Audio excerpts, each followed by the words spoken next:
Welcome back to my channel. My name is Jocelyn, and for today's topic, I'm going to provide you the latest travel restrictions in the Philippines. But before we get started, please like this video, and if you haven't subscribed to my channel, please subscribe and hit that notification bell. I always welcome new subscribers. The Interagency Task Force issued another resolution number 168, changing the entry requirements. And these are now the new travel protocols for all passengers going to Philippines. These changes are effective May 30, and these are the summary of changes. First, pre-departure testing will only be required for select passengers only.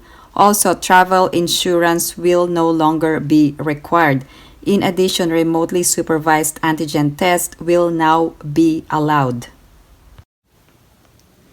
Please take note that unvaccinated foreign nationals, including former Filipino citizens, will be denied entry except foreign minor child or children.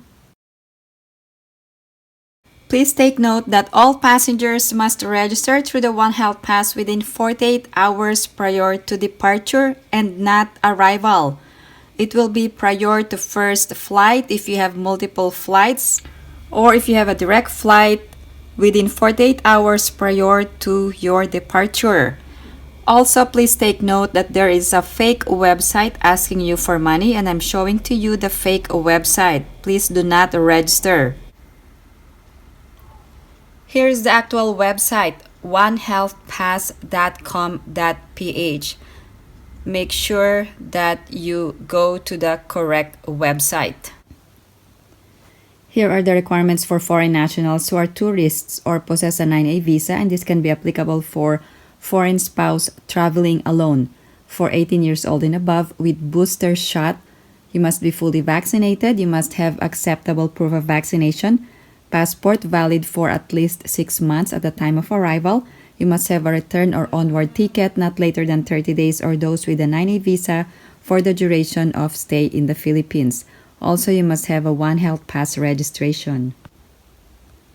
For foreign nationals who are tourists or possess a 9A visa, and this can also be applicable for foreign spouse traveling alone without a booster shot, you must be fully vaccinated, you must possess an acceptable proof of vaccination, you must have a passport valid for at least 6 months at the time of arrival, you must have a return or onward ticket not later than 30 days, or for the duration of your visa. You must also have a negative RT-PCR test or negative antigen test. You must also register through the One Health Pass. Other foreign nationals with valid Philippine visas. If you have a booster shot, you must be fully vaccinated. You must have acceptable proof of vaccination.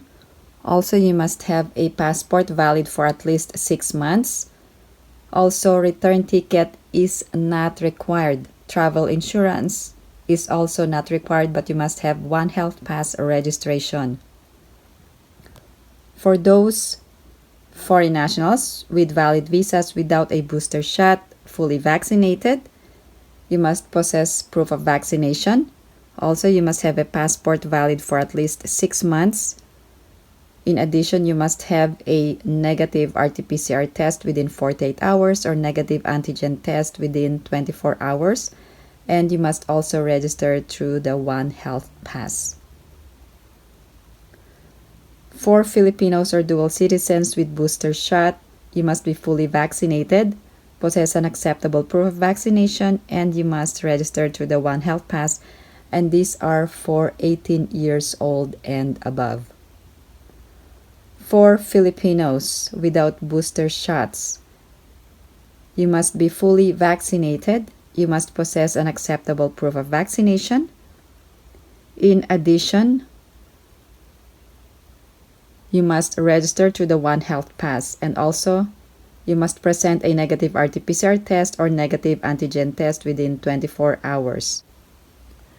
For unvaccinated Filipinos or dual citizens, if you are unvaccinated, partially vaccinated, or the vaccination cannot be validated, here are the requirements. You must present a negative RT-PCR test within 48 hours or negative antigen test within 24 hours prior to departure. You must have facility-based quarantine for 5 days. In addition, you will be tested on the 5th day of arrival, and you must home quarantine until the 14th day of your arrival. For those who are vaccinated, you will no longer observe facility-based quarantine but must monitor for symptoms for 7 days, with the first day being the date of arrival. Here are the requirements for former Filipino citizens or balikbayans. If you are traveling alone, here are the specific requirements.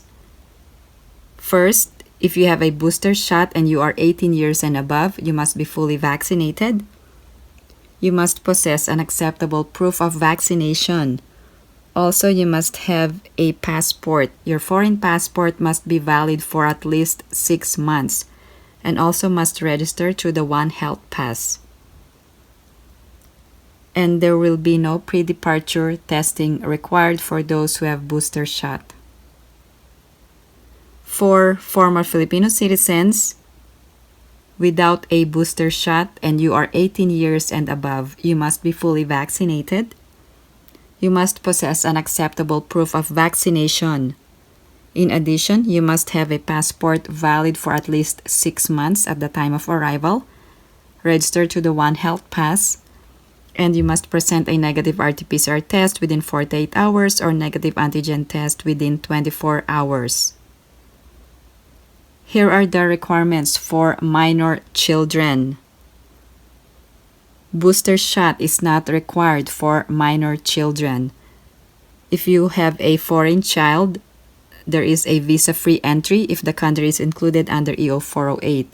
For vaccinated minor 12 to 17, no pre-departure testing required. For unvaccinated 12 to 17, negative test within 48 hours or negative antigen test within 24 hours. If unvaccinated, parent must accompany child. Passport must be valid for at least 6 months. For foreign spouse traveling with Filipino or former Filipino 18 years and above with booster shot, no visa is required if you are a national from a country included under EO 408. Also, you must be fully vaccinated. You must possess an acceptable proof of vaccination. Your foreign passport must be valid for at least 6 months. Also, you must register through the One Health Pass. And also, if you have a booster shot, there will be no pre-departure testing required. For those foreign spouse traveling with Filipino or former Filipino without booster shot, you must be fully vaccinated. You must possess an acceptable proof of vaccination. Also, you must have a passport valid for at least 6 months. Also, you must have a One Health Pass registration. In addition, you must have a pre-departure negative test, RT-PCR test within 48 hours or negative test or negative antigen test within 24 hours. Here are the latest countries where the proof of vaccination will be accepted. These are the latest list of countries where the IATF will accept the proof of vaccination based on reciprocity agreement, meaning to say that these countries have accepted Philippines' proof of vaccination, and in return, Philippines is reciprocating the acceptance of the proof of vaccination from this list of countries. This list of countries are being updated regularly by the IATF, and some of them are being mentioned on their current IATF resolutions.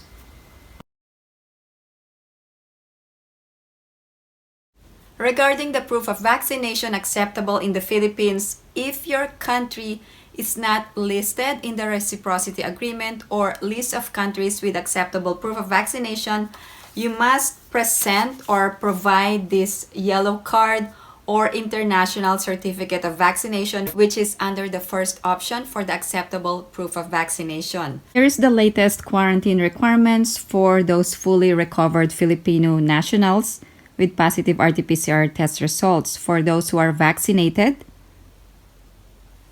there is actually no facility-based quarantine. All you have to do is self-monitor for any sign or symptom for 7 days, with the first day being the date of arrival, and shall be required to report to the local government unit of destination upon the manifestation of symptoms, if any. For unvaccinated, you will be required to quarantine in a facility-based hotel until the release of a negative RT-PCR test taken on the 5th day, and you will be required to undergo home quarantine until the 14th day, with the date of arrival being the 1st. For parents who will be traveling with unvaccinated minor children and who needs to quarantine, what will be the protocols if your child has been found positive for COVID? Here are the latest rules for isolation and quarantine. Here are the latest COVID isolation rules in the Philippines for both vaccinated or fully vaccinated, or partially vaccinated or unvaccinated.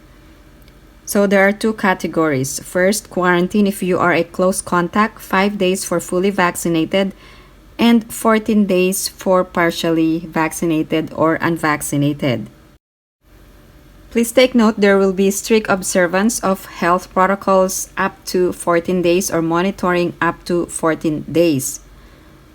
The rules are different if you are COVID positive and you must isolate. Here are the rules for fully vaccinated. First, you must undergo 7 days of isolation from onset of symptoms or positive test. If you are partially vaccinated or unvaccinated, it will be 10 days of isolation from onset of symptoms or positive test. If you have any other questions or comments, please post them down below and I will get back to you as soon as I can. Again, thank you guys for supporting my channel, and if you haven't liked this video, please give it a big thumbs up. And if you haven't subscribed to my channel, please subscribe and hit that notification bell. I always welcome new subscribers. I hope everyone is staying safe and have a great day.